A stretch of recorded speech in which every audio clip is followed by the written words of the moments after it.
fas o te la fan, perquè en aquests moments l'estat espanyol ens està imposant la seva unilateralitat. O si no, què és l'espoli fiscal? Sinó una declaració unilateral d'espoli fiscal, un acte unilateral d'espoli fiscal per part de l'estat espanyol.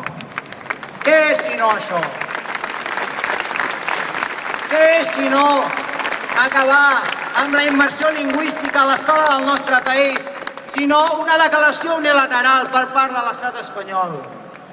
Què és si no canviar-li el nom a la llengua catalana, a la Franja d'Aragó, a la Franja de Ponent nostra, i que ells li parlen aquest aragonès de la Franja Oriental? Què és això si no un acte d'unilateralitat per part de l'estat espanyol?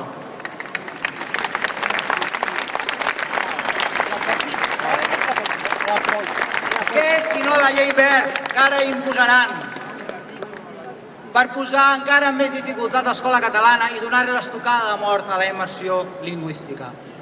Aquí hi ha dues unilateralitats possibles, o la seva imposada o la nostra democràtica, perquè la nostra no és imposada, la nostra és democràtica perquè la vam votar en les passades eleccions, la vam votar.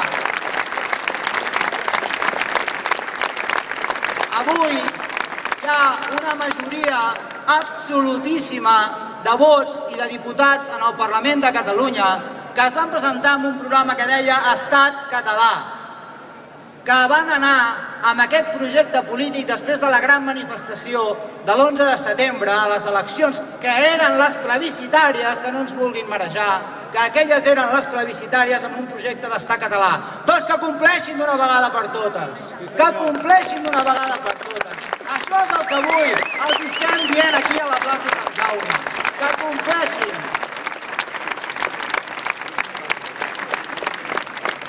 I per complir no es pot fer dins del marc constitucional espanyol.